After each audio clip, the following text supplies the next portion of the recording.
Wala pang isang minuto na ratipikahan ng House of Representatives ang 2026 General Appropriations Bill. Ito ay sa kabila ng ilang mambabatas na nagnanais magpaliwanag ng kanilang boto. Ikinadismaya nina Representative Laila De Lima at Representative Sara Elago ang kawalan ng pagkakataon at transparency sa proseso. Ayon naman kay Representative Antonio Tino, nananatiling kapos ang pondo para sa edukasyon, kalusugan at pabahay. Samantala, bumoto ng no si Representative Edgar Erice dahil sa pagkakaroon pa rin ng unprogrammed appropriations sa 2026 budget. Session resumed. Majority Leader. Madam Speaker, we are in receipt of the Conference Committee report on the disagreeing votes on House Bill number 4058, the fiscal year 2026 General Appropriations Bill. I move that we ratify the said Conference Committee report.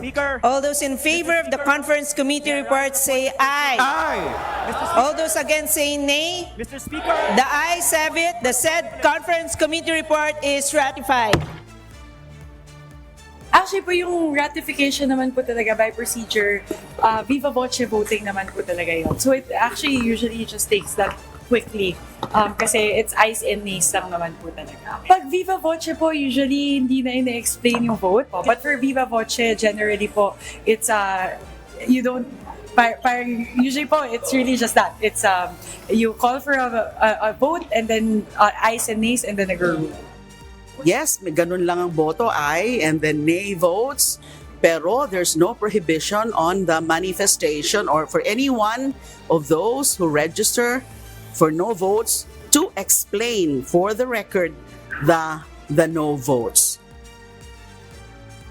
Binigyan nga tayo relatively mas maaga ng budget ng report at kopya ng nangyari sa BICAM. Ngunit hindi naman tayo pinagsalita. Very telling ito dun sa buong process ng budget ngayon. Bagamat may mga pagbabago pero wala namang tunay na transparency.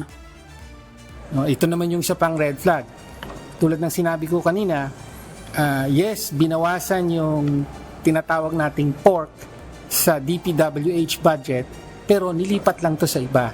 Ang isang malaking pinaglipatan ay yung subsidies to LGUs. Sa iba't ibang forma yan. Meron sa Calamity Fund, meron direct subsidies to LGUs, tawag Financial Assistance to Local Government Units. Kung titignan nyo, pork pa rin yan dahil gagamitin yan para sa infrastructure, ibig sabihin, kalsada, tulay, building, o di kaya ayuda.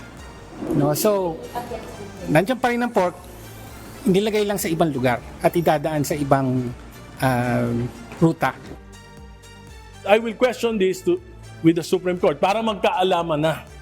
Ang tigas ng ulo natin eh. Kung hindi ibibito ni Presidente yung unprogrammed funds at aaprobahan niya ito, idadali natin sa Korte Suprema. Ang titigas ng ulo ng Kongreso at ng Ehekutibo.